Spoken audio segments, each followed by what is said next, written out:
El aire en la pérgola era espeso, cargado con el perfume caro de las esposas de los socios de Marcos y el aroma penetrante de la trufa. Celebrábamos el 15º aniversario de mi hija Sofía, pero la noche no me pertenecía, como nada parecía pertenecerme últimamente. La mesa larga para 10 personas brillaba bajo la iluminación tenue. Sofía, en el extremo opuesto, reía de algo que decía Marcos, su mano cubierta de diamantes descansando sobre la de él. Yo, Elvira, a mis 72 años, era la invitada de honor, pero me sentía como un accesorio antiguo que habían desempolvado por obligación. Observaba el líquido ámbar en mi copa, sin beber, mientras ellos brindaban por un futuro que, aparentemente, estaban construyendo sobre mis cimientos, sin mi permiso.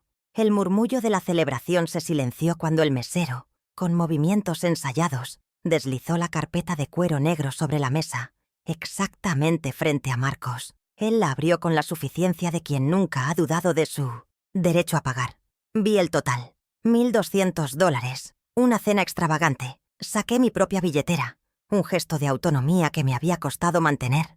Localicé mi tarjeta de débito personal, la que usaba para mis gastos controlados, y separé $150 en efectivo para mi parte. No era por el dinero. Era por el principio. Era mi cena también, y yo podía pagarla. Coloqué el dinero y mi tarjeta sobre la mesa. Un pequeño acto de desafío. Antes de que pudiera decir, esta es mi parte. La mano de Marcos cubrió la mía. Su tacto no era cálido. Era posesivo. Mamá Elvira, tranquila. Yo me encargo. Su voz era un barítono condescendiente, proyectada para que los otros 8 invitados la oyeran.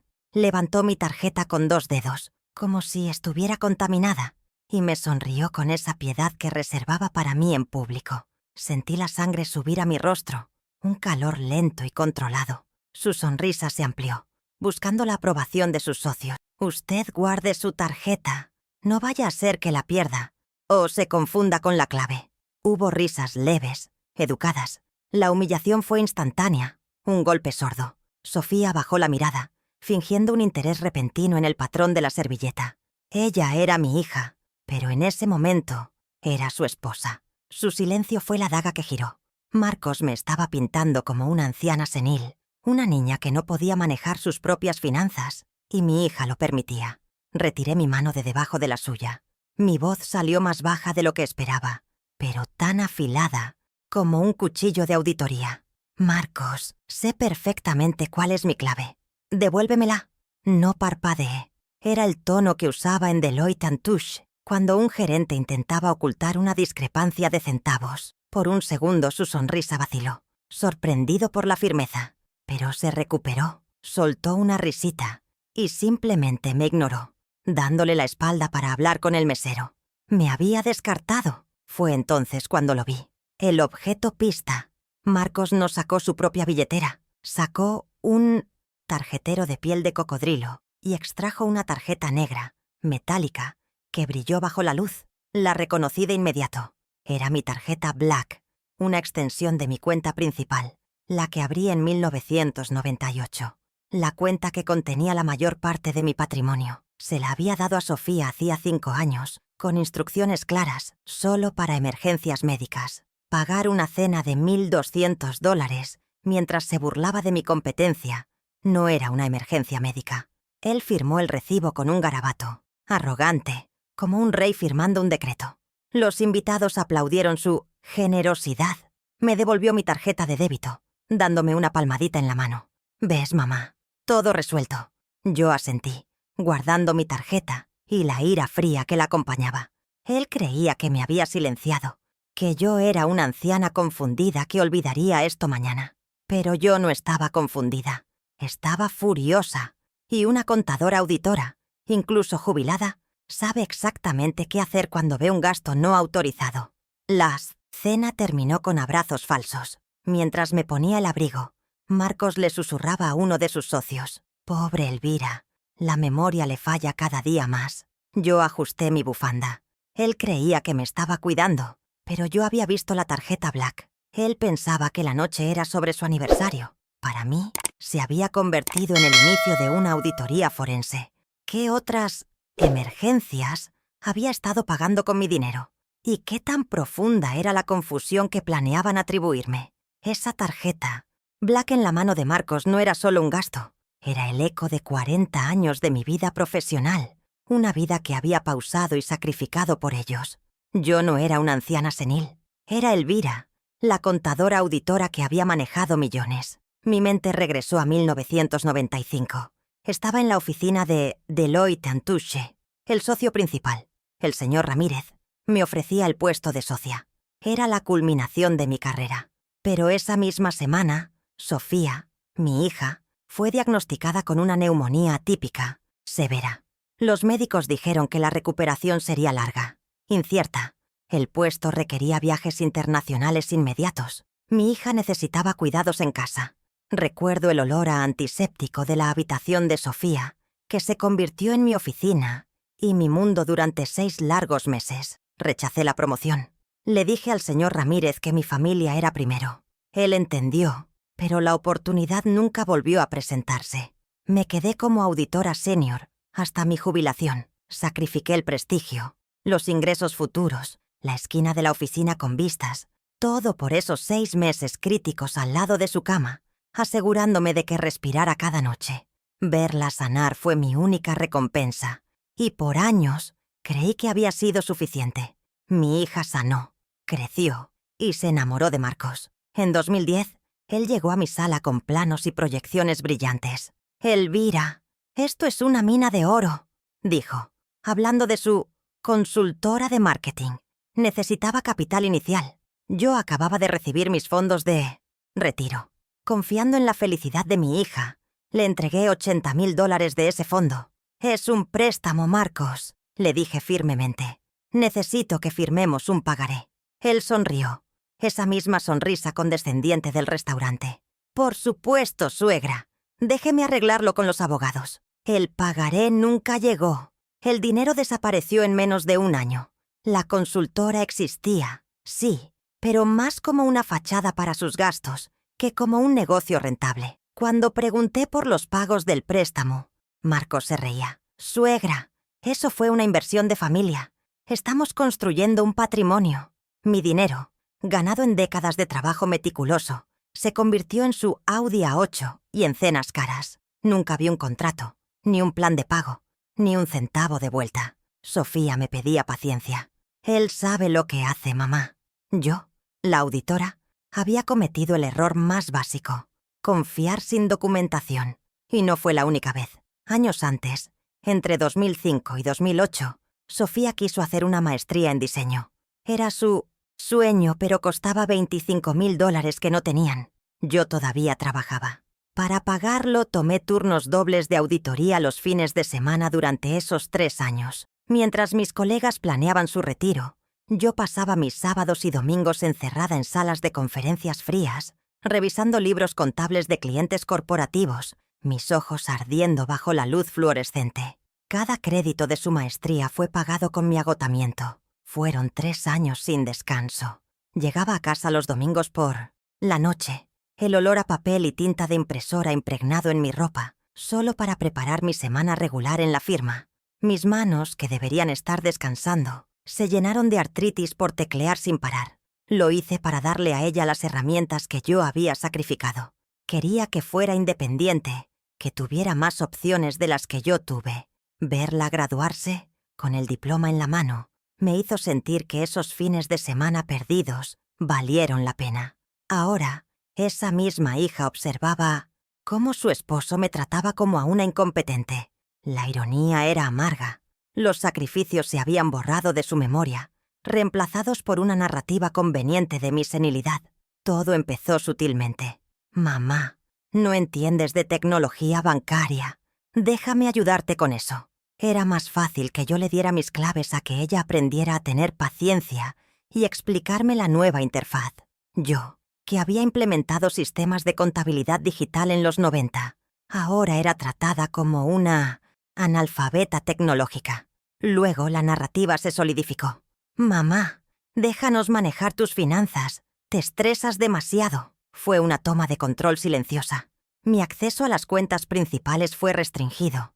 Me asignaron una asignación semanal de $300. $300. Yo, Elvira, que había firmado auditorías de millones, si intentaba gastar más, como comprar un mejor regalo para mi nieta, la tarjeta era rechazada. «¿Ves, mamá? Gastas demasiado», decía Marcos. «Te olvidas de los pagos». No me olvidaba. Me estaban robando. Ellos creían que yo no entendía las transferencias electrónicas, las aplicaciones bancarias. Pensaban que mi cerebro, a los 72 años, se había apagado. Pero el cerebro de una contadora nunca se apaga, solo se vuelve más metódico. Me habían acorralado en mi propia casa, una casa de 300 metros cuadrados que también era mía, y me daban una limosna de mi propio dinero. La humillación del restaurante no fue un incidente aislado, fue la política oficial de su régimen. La tarjeta Black que Marcos usó con tanta arrogancia no era solo una tarjeta, era la llave. Él me había dado la pista que necesitaba. Él pensaba que yo estaba ciega, pero yo estaba viendo todo. Si me trataban como a una niña, yo actuaría como tal, callada, observadora, subestimada. Pero mientras ellos dormían, la auditora en mí estaba despertando. Iban a descubrir, muy a su pesar, que mi mente estaba más afilada que nunca.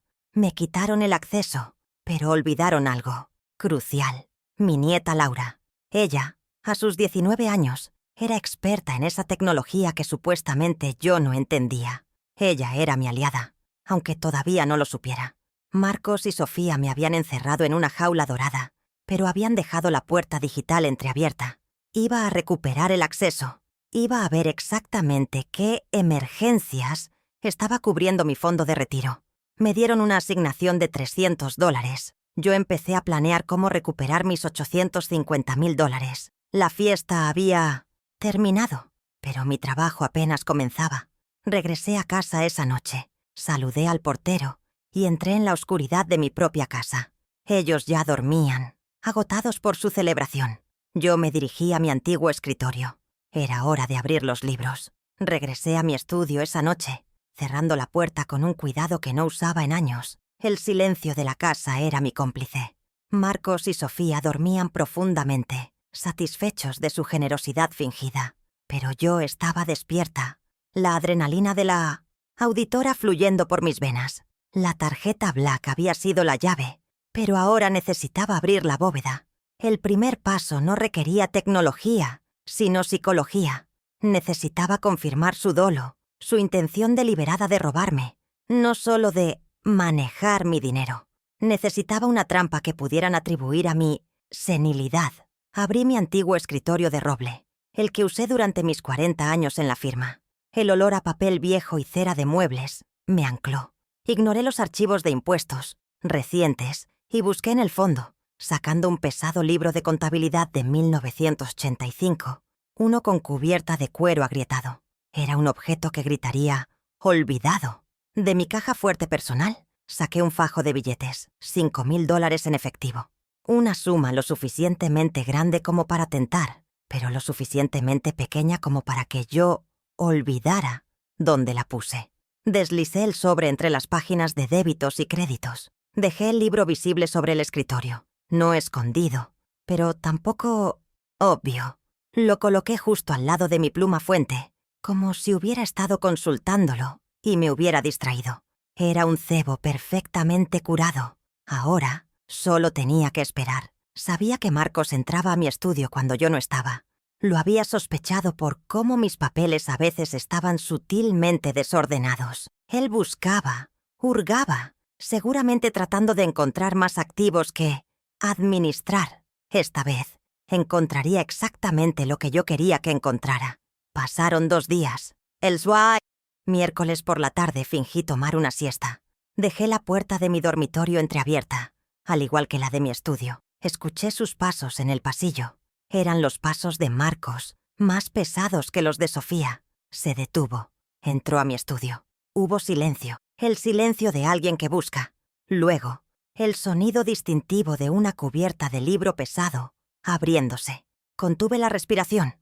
1 minuto después, lo oí caminar hacia la sala de estar, donde estaba Sofía. Su voz era un susurro excitado. «Cariño, tu suegra dejó dinero en el sobre. Ni se acuerda». Escuché cada palabra. El desdén en su voz era palpable. Esperé la respuesta de Sofía, una protesta, una duda. Marcos, deberíamos devolvérselo. Pero lo que vino fue un susurro cómplice. ¿Estás seguro? ¿Cuánto es? Él se rió. Suficiente. Déjalo, yo me encargo.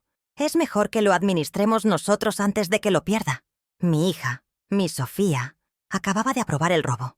No era negligencia. Era conspiración. La sangre no me hirvió. Se enfrió. Se solidificó en una resolución glacial. Cerré los ojos, no de dolor, sino de claridad. Mi frase de impacto resonó en mi propia mente, clara como una entrada de libro mayor. Ellos creían que yo olvidaba. Yo estaba confirmando que ellos robaban. El cebo de $5.000 había funcionado. Había confirmado la intención maliciosa. Ahora tenía una base moral y táctica para lo que venía después. Pero este robo de efectivo era un juego de niños comparado con lo que sospechaba de la tarjeta Black. El robo del sobre era la punta del iceberg. El verdadero daño estaba en mis cuentas principales, las que me habían bloqueado. Necesitaba recuperar el acceso digital. Necesitaba a mi nieta.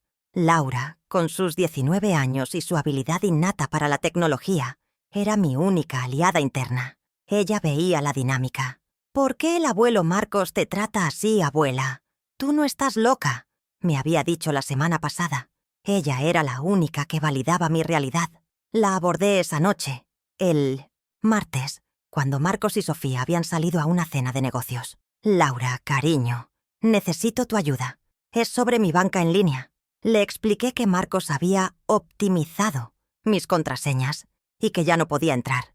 No la cargué con mis sospechas de robo, solo con mi necesidad de acceso. Eran las 10 p.m. Ella trajo su computadora portátil a mi estudio.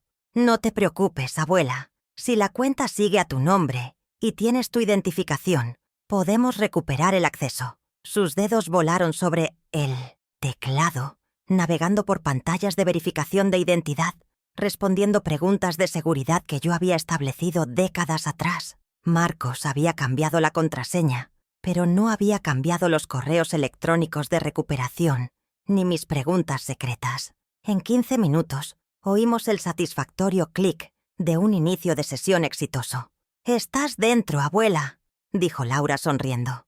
Le agradecí, diciéndole que solo quería revisar unos pagos antiguos. Ella me dejó sola, confiando en mí. Por primera vez en meses, vi el tablero completo de mis finanzas. El saldo principal seguía allí, $850.000, pero la actividad de la tarjeta Black era frenética.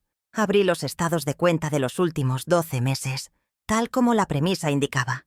La pantalla de 15 pulgadas de la laptop de Laura mostraba línea tras línea de gastos, cenas caras, ropa de diseñador, retiros en cajeros de casinos. Pero había un cargo que se repetía una y otra vez, casi cada tercer día. No era un proveedor que yo reconociera. Era un nombre de sitio web, BetOnline. Mi corazón de auditora se aceleró. No era un gasto, era un patrón. Rápidamente, exporté los extractos de los últimos 24 meses. Hice una suma rápida. Los cargos a BetOnline no eran pequeños, eran de $5.000. A veces $10.000 por transacción. El total del último año era asombroso. Marcos no solo estaba pagando cenas, estaba quemando mi dinero en apuestas en línea. Era sistemático, era adictivo y era masivo. El número final apareció en mi improvisada hoja de cálculo. $120.000. $120.000 de mi fondo de retiro, evaporados en un sitio de apuestas deportivas. La sangre volvió a subir. Esta vez con una furia helada. Los $80.000 que le presté para su negocio no fueron suficientes. Ahora estaba usando mis ahorros para alimentar su vicio. La frase vino a mí con una claridad dolorosa. Mi dinero no pagaba lujos, pagaba sus vicios. Esto era peor que el robo. Era destrucción. Imprimí esos extractos, 12 páginas de evidencia tangible. El papel salió caliente de mi pequeña impresora láser. Cada línea de débito una acusación. Oculté los papeles junto con la evidencia del sobre. Ahora tenía la prueba 1, el dolo del efectivo, y la prueba 2, la hemorragia digital. Pero sentí que algo más grande estaba en juego. ¿Por qué estaban tan desesperados por pintarme como senil? ¿Por qué el apuro en controlarlo todo? La respuesta llegó la mañana siguiente. Marcos me encontró en la cocina, donde yo tomaba mi té. Estaba radiante, lleno de una falsa solicitud. «Mamá Elvira, buenos días. Estaba pensando, con todo el estrés que tienes, Sofía y yo queremos ayudarte a manejar las cosas más grandes». Deslizó un documento doblado sobre el mostrador de granito, junto a mi taza. Era papel legal, grueso y oficial. «Es solo un poder notarial, para que yo pueda pagar tus impuestos y manejar la hipoteca de la casa sin molestarte». Me miró con ojos serios, fingiendo preocupación. «Ya no hay hipoteca, Marcos. La pagué en 2005. Mi voz era neutral. Él parpadeó, sorprendido por mi lucidez. «Claro, claro. Es para el mantenimiento, los servicios, solo una formalidad para protegerte». Tomé el documento. Se sentía pesado en mi mano. Era una propuesta de poder notarial. Sentí el impulso de romperlo frente a él, de mostrarle los extractos de apuestas. Pero no. La auditoría no había terminado. La paciencia es el arma de la precisión. «Gracias, Marcos. Lo leeré con calma». Doblé el papel y lo puse en el bolsillo de mi bata. Su sonrisa se tensó. No esperaba que yo quisiera leerlo. Esperaba que firmara, confundida. «Mamá, es estándar. El abogado puede...». Lo interrumpí. Dije que lo leeré. Me di la vuelta para lavar mi taza. Pude sentir su mirada en mi espalda, frustrada. El control se le estaba resbalando, y ni siquiera sabía por qué. Ese documento era la prueba 3. No lo leería sola. Ya había agendado una cita con el doctor Méndez, un viejo colega de la firma que ahora tenía su propio bufete de abogados. La cita era para el lunes por la mañana. Él era serio, ético, y lo más importante, me respetaba. Le llevaría el poder notarial para que él, con ojos legales, me confirmara lo que yo ya sospechaba, que esto no era para pagar servicios, era para robarme la casa. Mientras Marcos salía de la cocina, visiblemente molesto, yo ya planeaba la prueba 4. Necesitaba vincular el presente con el pasado. Necesitaba cerrar el círculo de su fraude, desde el préstamo inicial de $80,000 en 2010 hasta su intento actual de tomar mi casa. La mejor manera de hacerlo era con sus propias palabras. La arrogancia era su debilidad, y yo la usaría. La cena del jueves sería el escenario perfecto para esa captura. El jueves por la noche, preparé la cena para los 3, una comida sencilla. Puse mi celular sobre la mesa, boca abajo, junto a mi plato.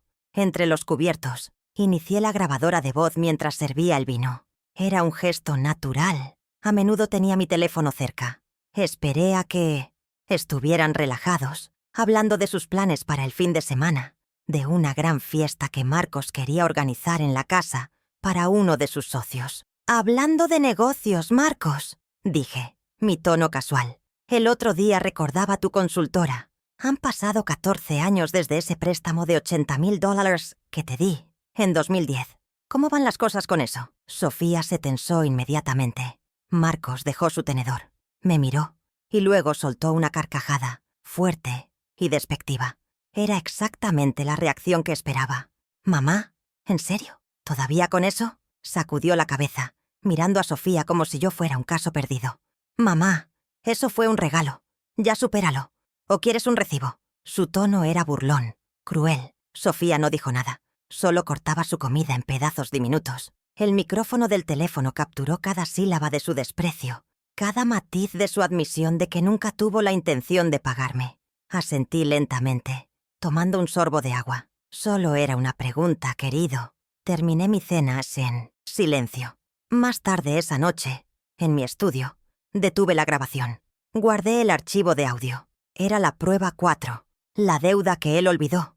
Es la soga que yo le di. Tenía el robo de efectivo, la adicción al juego financiada por mí, el intento de robo de la casa y ahora la admisión grabada de la deuda original. La auditoría estaba completa. Ahora comenzaba la ejecución. El viernes por la noche, con todas mis pruebas aseguradas, me senté en mi escritorio. La casa estaba en silencio, pero mi mente era una sala de guerra estratégica. Tenía la grabación del jueves, los extractos bancarios del martes y el sebo del miércoles. Pero la pieza que anclaba todo era el documento que Marcos me había dado. El intento de robo de mi casa, la prueba 3. Mi plan silencioso había comenzado el lunes, A las 9 a.m., en el momento en que salí de casa con ese documento en mi maletín, llegué a la oficina del doctor Méndez, mi viejo colega, a las 9:01 a.m. El contraste entre el caos moral de mi hogar y la ordenada ética de su bufete era abrumador. El olor a café fuerte y libros de leyes me recordó quién era yo. «Elvira», dijo él, su voz grave. «¿Qué te trae por aquí con esa cara de auditoría de fin de año?» No sonreí. Puse el fajo de papeles sobre su escritorio de caoba. La propuesta de poder notarial. Méndez se puso sus gafas de lectura. El silencio en la sala se estiró mientras leía. Vi cómo su mandíbula se tensaba. Golpeó el papel con el reverso de su mano. «Elvira, esto no es un poder para pagar impuestos. Es una cesión total e irrevocable de derechos. Están tratando de despojarte de tu casa». Su indignación profesional validó mi furia personal. No estaba loca. Estaba siendo robada. «No querían cuidarme. Querían borrarme», le dije, repitiendo la frase que había resonado en mi cabeza. Él asintió. «Quieren declararte incompetente para quedarse con todo. El valor de esa casa es de 1.5 millones. Elvira, esto es criminal». Allí, en esa oficina, bajo la mirada de un abogado ético, mi plan dejó de ser una fantasía de venganza y se convirtió en un procedimiento legal. «Tenemos que movernos rápido, antes de que intenten otra cosa», advirtió. El doctor Méndez delineó la estrategia. «Primero, aseguramos los activos. Segundo, revocamos todos sus accesos. Tercero, preparamos la notificación de desalojo. Viven allí bajo un acuerdo de palabra, un comodato. Vamos a rescindirlo. Trazamos un cronograma de 5 días. El lunes fue la consulta. El martes sería la auditoría digital completa. Mi primera tarea era ir al banco el viernes, pero necesitaba la munición completa de mi propia auditoría. El martes a las 10 p.m. ejecuté el segundo paso. Con Laura a mi lado, recuperé el acceso a mis cuentas, como ya había planeado. Pero esta vez no fue solo para mirar, fue para documentar. Descargué 24 meses de extractos, no solo los 12 que había visto. Quería el panorama completo de la hemorragia, la cantidad de dinero desviada a https://googles.com, searchq, petsportsonline.com. Era aún mayor, $165,000 en 2 años. Cada transacción era una puñalada. Imprimí cada página. Luego, con la ayuda de Laura, creé copias digitales seguras y se las envié por correo encriptado al doctor Méndez. «Abuela, esto es fraude», susurró Laura, sus ojos de 19 años endureciéndose. Le pedí que guardara el secreto absoluto hasta el sábado. Ella asintió, convirtiéndose en mi cómplice silenciosa. Ahora tenía la prueba 2, no solo vista, sino archivada, legalmente preparada. El miércoles fue el cebo, la prueba 1. Colocar los $5,000 en ese viejo libro de contabilidad fue un acto de pura estrategia. Fue un sacrificio táctico. Necesitaba esa evidencia de dolo, esa confirmación de que no era mala administración, sino robo deliberado. Cuando escuché a Marcos decirle a Sofía, «ni se acuerda», y la escuché a ella consentir, supe que no podía haber misericordia. El dinero no importaba. La traición lo era todo. Esa conversación no solo confirmó sus intenciones, sino que solidificó las mías. Mi hija, por la que había sacrificado mi carrera, estaba dispuesta a dejar que su esposo me desplumara mientras me llamaba senil. El amor que sentía por ella se transformó en algo más frío, más distante. Se convirtió en la lástima que se siente por un cómplice débil. Ya no estaba salvando a mi hija, estaba salvando mi patrimonio de ambos. El jueves a las 8 p.m. ejecuté la captura de la prueba 4, la cena. Poner mi teléfono a grabar fue el acto más frío que jamás he cometido. Mientras le preguntaba casualmente por los $80,000 de 2010, mi corazón latía con la precisión de un metrónomo. Esperaba la arrogancia, y él la entregó, su risa burlona. «Mamá, eso fue un regalo. Ya supéralo. ¿O quieres un recibo?» En cuanto se levantaron de la mesa, tomé mi teléfono, recorté el audio y se lo envié al doctor Méndez con el asunto. Prueba 4. Admisión de deuda. Mi caso estaba completo. Tenía el intento de robo de la casa.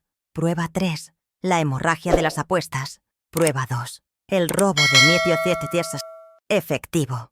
Prueba 1. Y la admisión de la deuda antigua. Prueba 4. 4 pilares de fraude. El plan estaba listo. El viernes era el día de la acción financiera. El viernes me desperté antes del amanecer. No me vestí como una jubilada.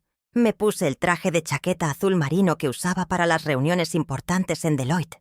Me peiné en un moño apretado. Cuando bajé a la cocina, Marcos y Sofía estaban allí, discutiendo sobre las invitaciones para la fiesta del sábado. ¿Sales, mamá?, preguntó Sofía, apenas mirándome. «Tengo una cita», respondí. Marcos se burló. «Espero que no sea para comprar otro abrigo caro». Ignoré su comentario. «De hecho, voy al banco». La sonrisa de Marcos se congeló por una fracción de segundo. El pánico brilló en sus ojos antes de que pudiera ocultarlo. «¿Al banco? ¿Para qué? Yo puedo manejar eso por ti, mamá. No te molestes». Se levantó intentando bloquearme físicamente la salida. «No es molestia, Marcos. Necesito actualizar mi firma». Mentí. Salí de mi propia casa, sintiendo su mirada nerviosa en mi nuca. Llegué a la sucursal principal del banco a las 11 a.m., como estaba planeado. No fui a un cajero. Pedí hablar con la gerente de la sucursal, la señora Delgado, una mujer que me conocía de mis días de auditora. Me recibió de inmediato. Nos sentamos en su oficina de cristal. «Elvira, qué gusto verte. ¿En qué puedo ayudarte?» Su sonrisa era profesional. La mía también. «Señora Delgado, estoy aquí para hacer una reestructuración completa de mis cuentas debido a una actividad fraudulenta». Su sonrisa desapareció. Le presenté mi identificación y la documentación preparada por Méndez. «A partir de este segundo, deseo revocar formalmente todos los poderes y accesos de Marcos Aguilar y Sofía Torres a todas mis cuentas. Quiero que todas las tarjetas adicionales, específicamente esta tarjeta Black, sean canceladas inmediatamente». La gerente tecleó furiosamente. Sus cejas se alzaron. «Veo una actividad de gasto muy elevada en esta tarjeta. Señora Elvira». Yo asentí. «Sí, y ahora será detenida». El proceso tomó 30 minutos. Vi en la pantalla cómo el nombre de Marcos pasaba de autorizado a bloqueado. El alivio fue un bálsamo físico. Canceló la tarjeta Black con un clic definitivo. Pero no había terminado. «Ahora», dije consultando mis notas, «quiero transferir el 90% de mis fondos». Le di los detalles de la nueva cuenta de fideicomiso, Trust, que el doctor Méndez había abierto esa misma mañana. Eran $850,000. Vi cómo el saldo de mi cuenta principal, la que Marcos y Sofía saqueaban, se reducía a casi nada. Dejé exactamente $300 en ella. ¿$300, Elvira?, preguntó la gerente confundida. «Sí», respondí guardando mis papeles. «Es mi asignación semanal. No quiero gastar de más». Salí del banco sintiéndome 10 kilos más ligera. El aire de la ciudad olía a victoria. Tenía el control. Mis fondos estaban seguros, protegidos por un fideicomiso legal. La trampa financiera estaba puesta. Regresé a casa. El ambiente estaba cargado. Marcos estaba en el teléfono en el jardín, gritándole a alguien. «¿Qué quieres decir con que la tarjeta fue rechazada? Vuelve a intentarlo. Es una Black». Me observó cruzar el vestíbulo. Sus ojos estaban inyectados en sangre. «Mamá, ¿qué hiciste en el banco?» Su voz ya no era condescendiente. Era áspera, asustada.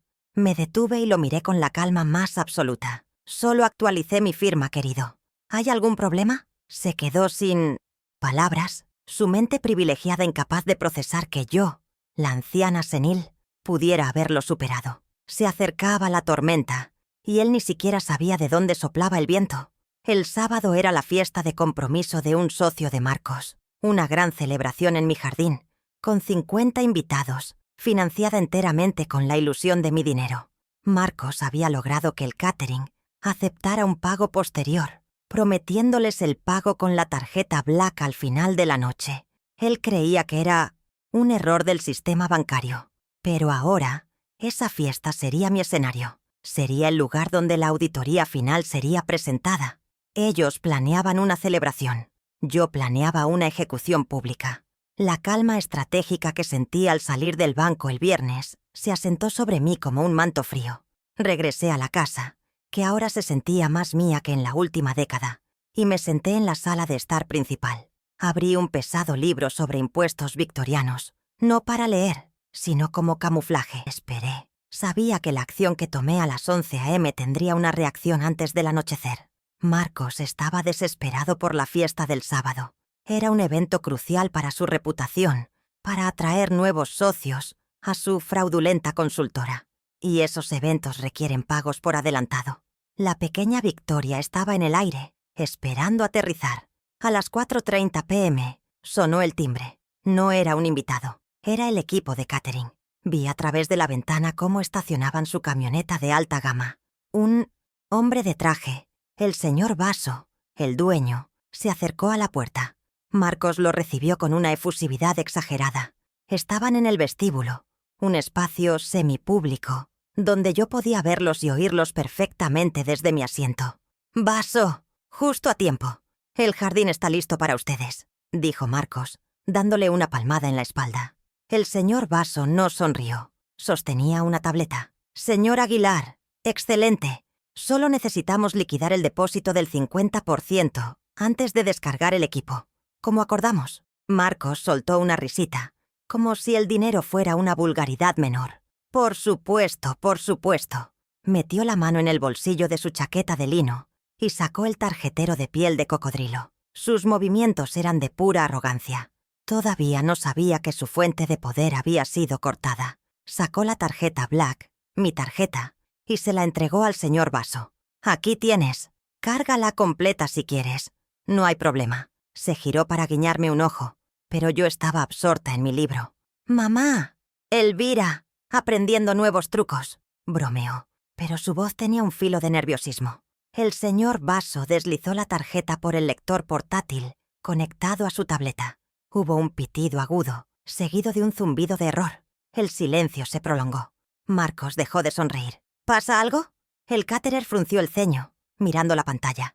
«Está rechazada, señor». La palabra colgó en el aire del vestíbulo. «Imposible», espetó Marcos. «Es una Black. La línea debe estar mal. Vuelve a intentarlo. Muévete». Más cerca de la ventana. Su tono amable había desaparecido, reemplazado por una orden áspera. Yo pasé una página. El susurro del papel fue el único otro sonido. El señor Vaso, visiblemente incómodo, lo intentó de nuevo. Mismo resultado. «Señor Aguilar, lo siento mucho. La terminal está en línea. El mensaje es claro. Fondos insuficientes». El pánico inundó el rostro de Marcos. No era confusión, era terror puro. El color desapareció de su cara, dejándola pálida y sudorosa. Miró la tarjeta en la mano del caterer como si fuera una serpiente que lo había mordido. Esta era la victoria intermedia. No era la exposición pública de sus crímenes, pero era el primer corte de su línea de vida financiera. Era el momento en que él comprendió que yo había hecho algo. Sofía, atraída por el silencio tenso, salió de la cocina. Vio la cara de Marcos y la postura rígida del señor Vaso. «¿Qué pasa?» Marcos se volvió hacia ella, su voz un gruñido bajo y furioso. «La tarjeta no pasa. Tu madre hizo algo». Sofía me miró, sus ojos muy abiertos. «Mamá, ¿qué hiciste?» «Marcos necesita ese dinero para la fiesta». Me quité las gafas de lectura lentamente. «Yo no hice nada, querida. Solo fui al banco a actualizar mi firma. Quizás el banco cometió un error. ¿Por qué no usas tu propia tarjeta, Marcos?» Sabía perfectamente que sus cuentas personales estaban tan vacías como sus promesas. El señor Vaso carraspeó, interrumpiendo la escena doméstica. «Miren, no quiero entrometerme, pero sin el depósito no puedo dejar el equipo ni confirmar el servicio de mañana.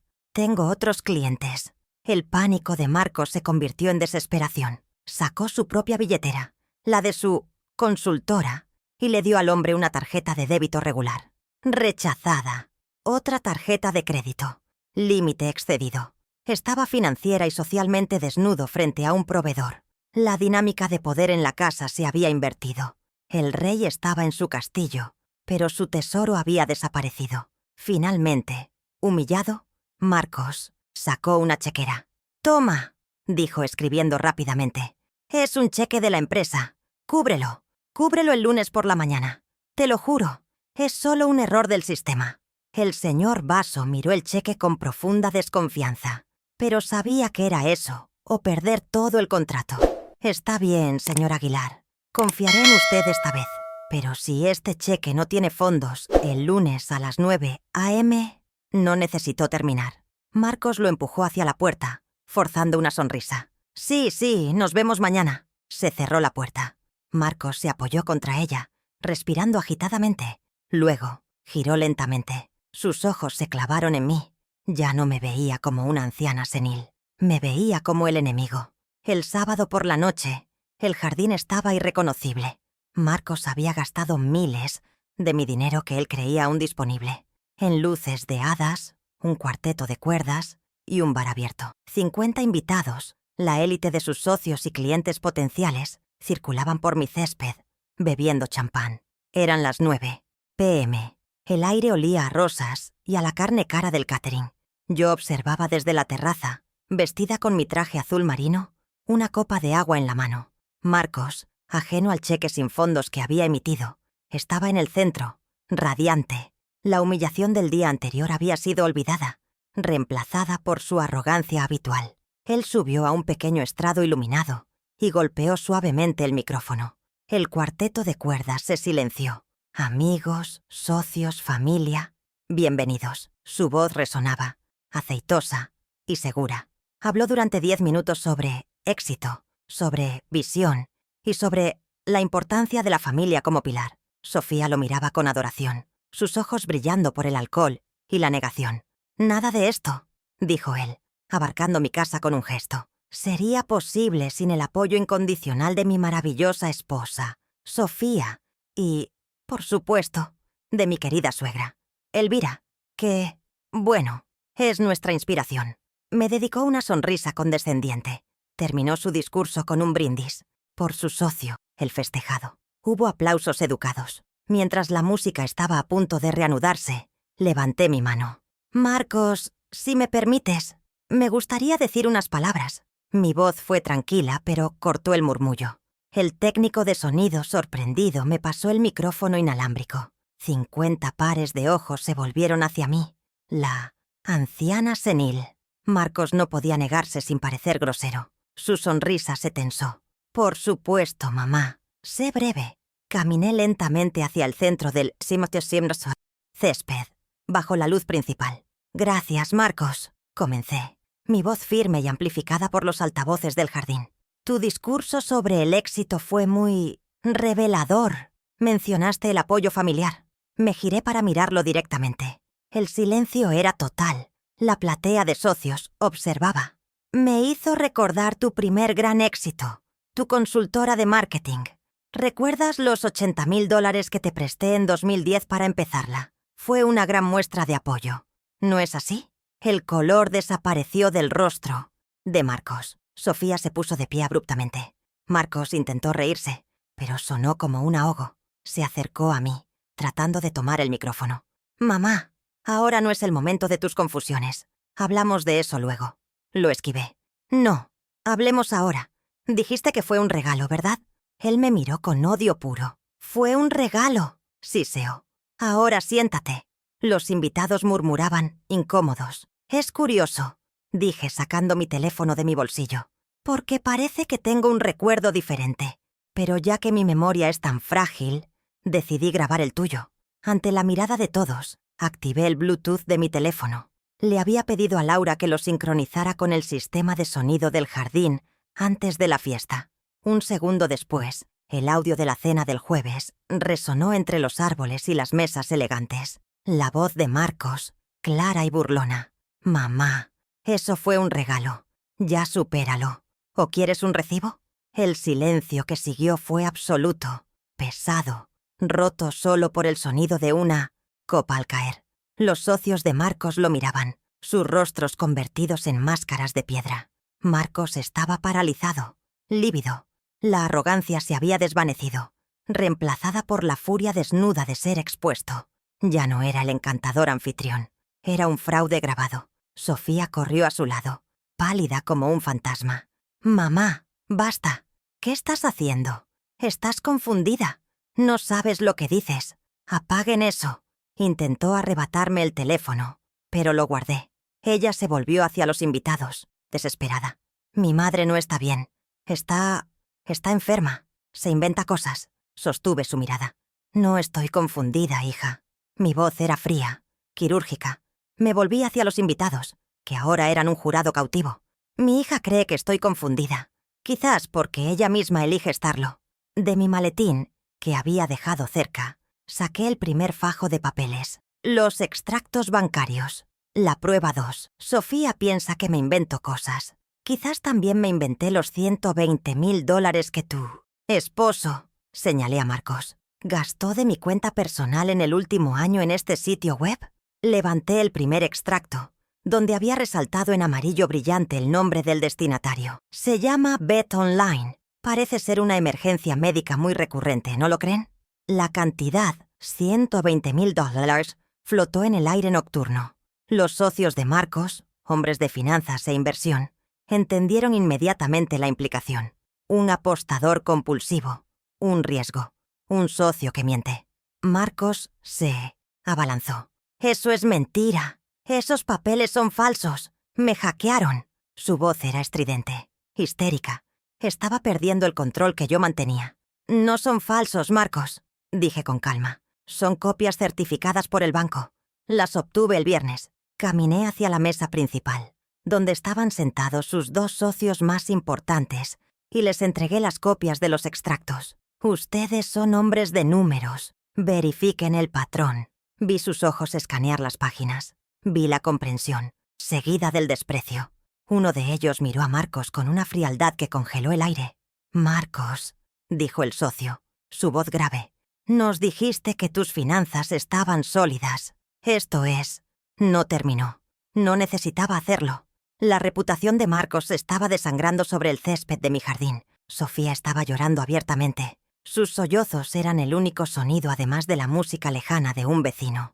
«Pero, esperen, hay más», continué, volviendo al centro. Saqué el último documento. El poder notarial. La prueba 3. Como estoy tan confundida y olvidadiza, mi yerno intentó que yo, apenas la semana pasada, le firmara este documento. Lo desplegué. Decía que era para pagar mis impuestos. Una formalidad. Sostuve en alto la página donde la cláusula ofensiva estaba subrayada en rojo por el doctor Méndez. Esta formalidad era una cesión total e irrevocable de derechos de esta propiedad. El jadeo colectivo de los invitados fue mi recompensa. No querían cuidarme. Querían borrarme. Querían robarme mi casa, valorada en $1.5 millones, la misma casa donde están bebiendo champán esta noche. El escándalo era completo. La humillación pública que me habían infligido en el restaurante era un juego de niños comparada con esta destrucción nuclear de su estatus. Afortunadamente, continué, mi viejo colega, un abogado ético, revisó el documento. Hice un gesto hacia una figura tranquila que había estado observando desde el fondo del jardín, cerca de la entrada. «El doctor Méndez está presente esta noche. Tiene copias para quien guste verlas». Méndez asintió sobriamente. La presencia de un abogado validó cada palabra que dije.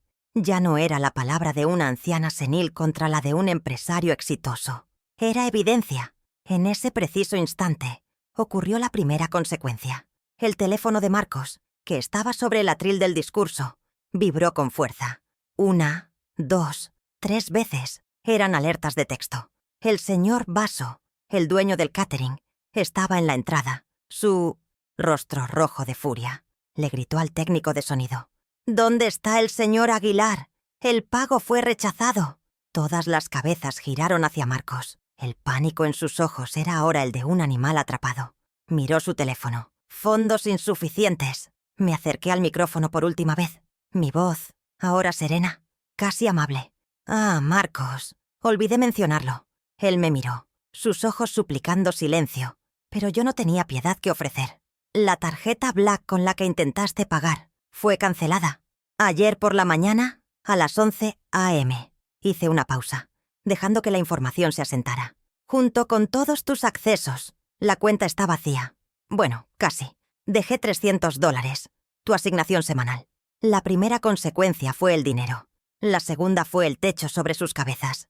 Miré a Marcos, y luego, deliberadamente, a mi hija Sofía, que se había quedado helada. «Esta casa es mía. La pagué en 2005, con 40 años de mi trabajo.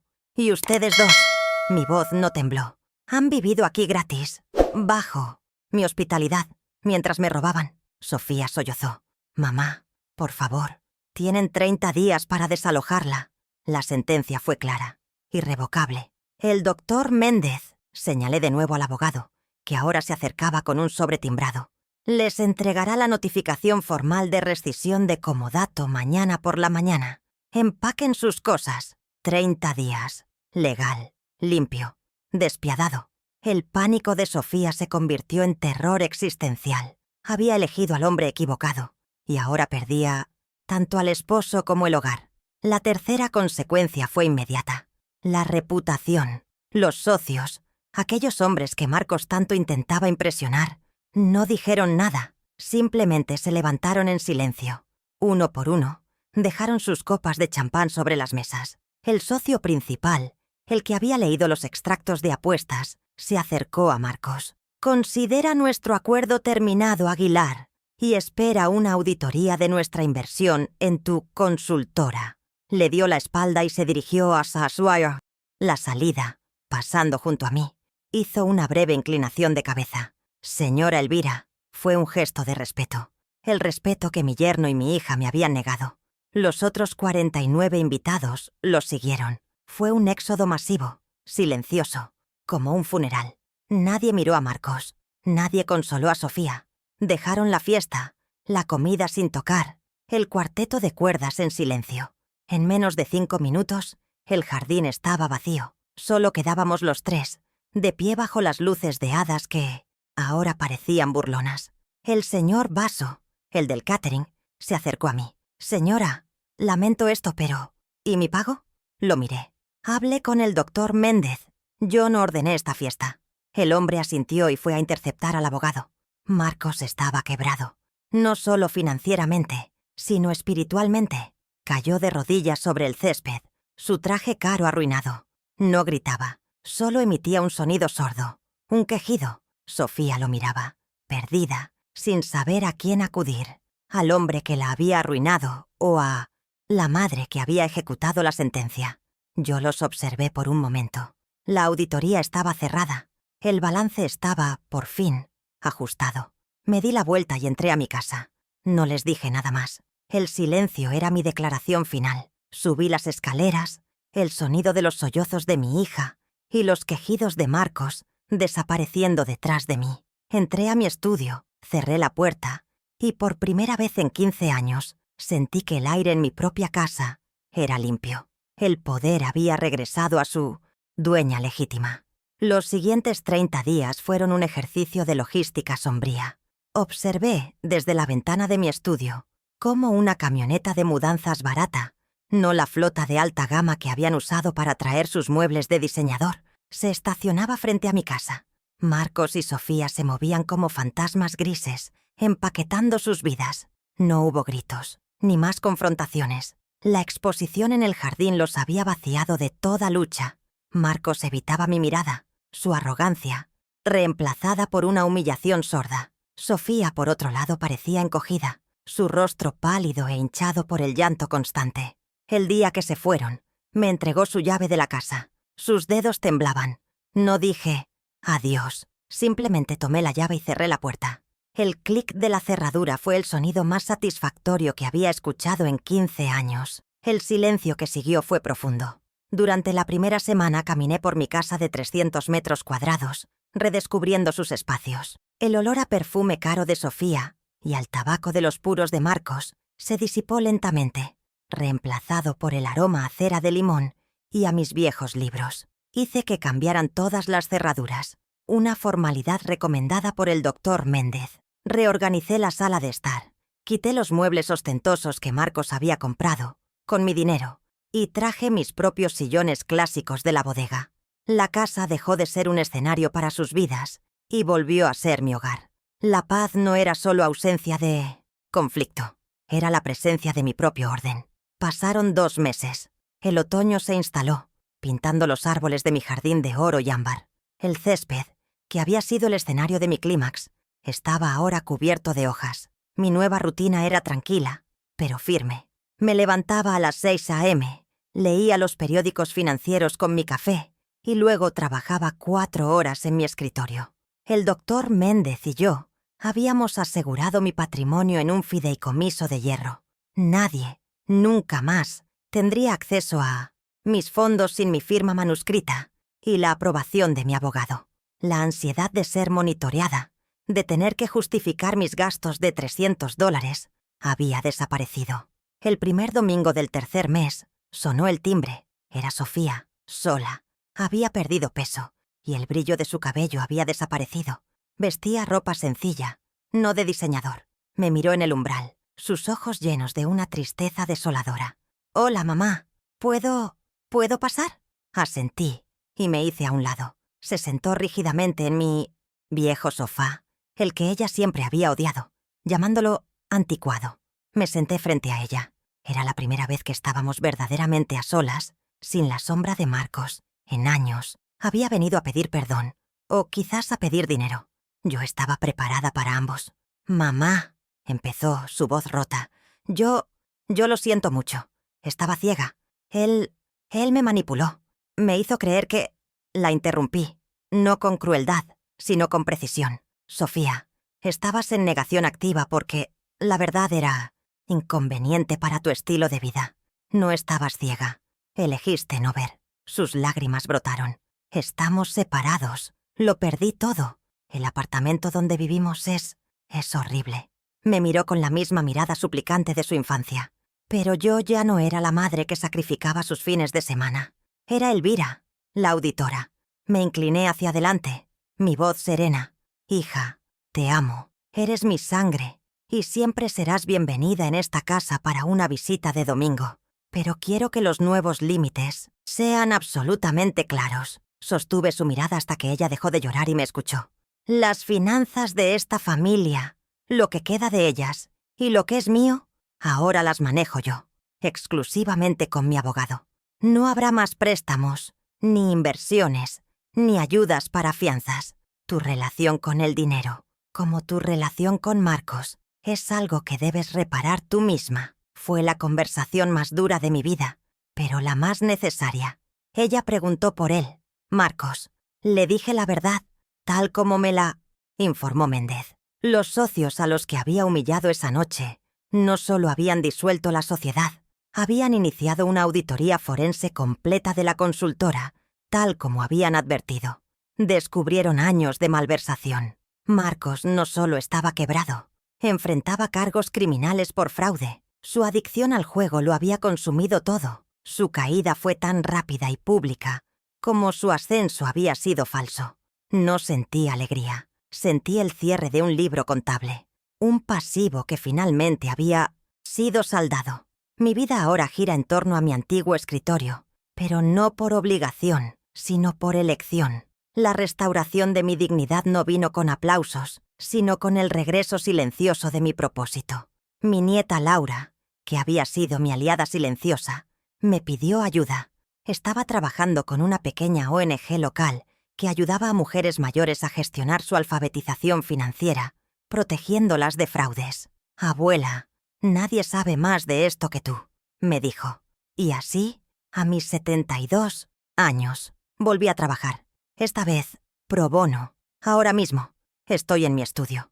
La luz de la tarde entra por la ventana. Frente a mí tengo los libros de la ONG. Acabo de encontrar una discrepancia de $15,000. Un proveedor fantasma. Sonrío, sintiendo la vieja emoción de la caza. Mi mente está clara, aguda. No estoy demasiado estresada para manejar números. Estoy viva gracias a ellos. Al lado de mi computadora hay una taza humeante. No es el té barato que compraba con mi asignación. Es un oolong de primera calidad, importado, que cuesta $100 la lata. Me lo sirvo porque puedo, porque me lo gané y porque sé exactamente cuánto hay en mi cuenta. Sofía sigue visitándome los domingos. Nuestra relación es frágil. Está renaciendo sobre la base de la verdad, no de la conveniencia. Está trabajando como asistente de diseño, pagando sus propias cuentas por primera vez en su vida.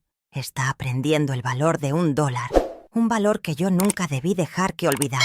A veces me mira, en medio de un silencio, y sé que quiere preguntar si algún día todo volverá a ser como antes. Pero ambas sabemos que no, será mejor.